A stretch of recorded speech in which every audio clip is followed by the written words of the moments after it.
Hello students, today's our topic is square root, chapter number 6, square and square roots, class 8th. So let's start. Square root of a number is inverse operation of finding the square of a number. For example, 1 square is 1.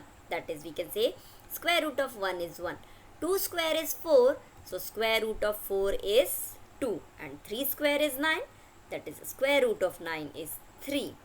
So in general, we can define if a number can be expressed as the product of two same numbers, then it is written as m is equal to n square, where m is called the square number and n is square root of m, which is denoted by square root of m is equal to n.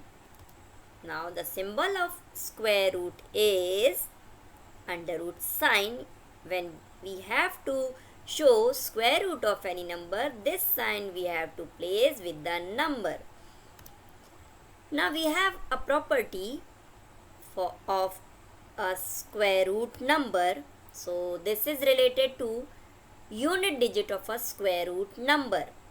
As we have done in earlier session, for the square number, what will be the possible unit digits of a number if it is squared? In the same way, we have the property for square root number also. So we can say when a unit digit of a square number is 0, so its unit digit of square root number is also 0. If unit digit of a square number is 1, so unit digit of square root number may contain 1 or 9. If unit digit of a square number is 4, so its square root number's unit digit is 2 or 8. If a number having unit digit 5, so its square root number is also 5 in its unit place. If a number has unit digit 6, so its square root number has digits 4 or 6.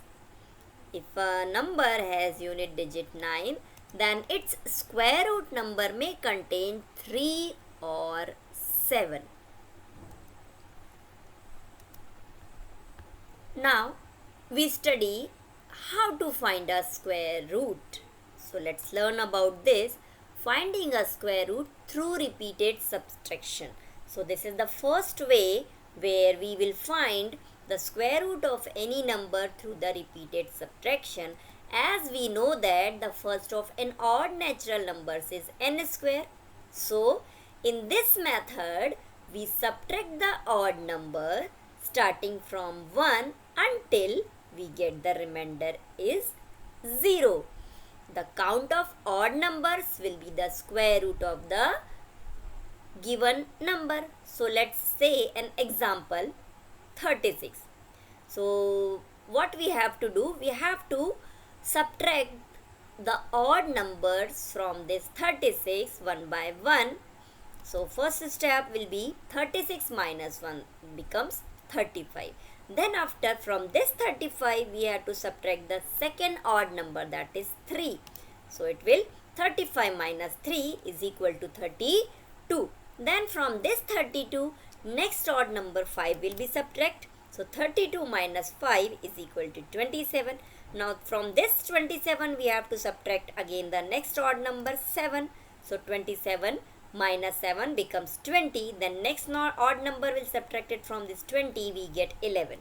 Now from this 11, again the next odd number after this 9 is 11. So we get 11 minus 11 is 0. Now the subtraction process ends when we get the 0. So we can count the number of steps 1, 2, 3, 4, 5, 6, or by this also we can get how many odd numbers we have subtracted. So 1, 2, 3, 4, 5 and 6. So we can say after 6th step of subtraction, result is 0. That is 6 odd numbers we have subtracted. So we can say the square root is 6.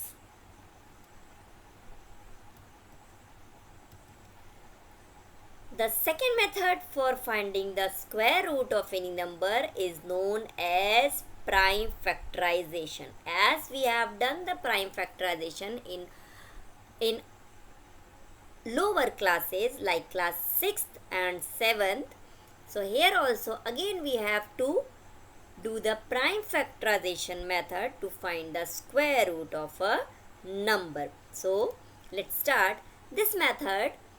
We find the prime factorization of a number and we will get same prime number occurring in pair of perfect square number. The square root will be given by multiplication of prime factors occurring in pair. So let's do one example. 81. We will find the square root of this 81. So let's start the prime factorization method. So in this method we have to write 81, and this 81 we have to divide by the prime numbers. Now what are the prime numbers? The numbers which are having the factors only 1 and the number itself. That meaning prime number is divisible by only the 1 and the number itself. So 81 we have to divide by prime number. So 2 cannot divide 81. So then next prime number is 3. So we have to take 3. So 3 divide 81 how many times? 27 times. Then after this 27, again it is divisible by 3 as it comes in the table of 3. So again it is divisible by 3. So we get 3 9s are 27. Now this 9 is divisible by 3. So again we divide this 9 by 3. So we get 3 3s are 9. Now again this 3 divisible by 3. So we have the 3 1s are 3. Then after when we are getting 1 here, so these are the prime factors of 81, or we can say 81 is equal to 3 into 3 into 3 into 3. So this is the prime factorization of 81.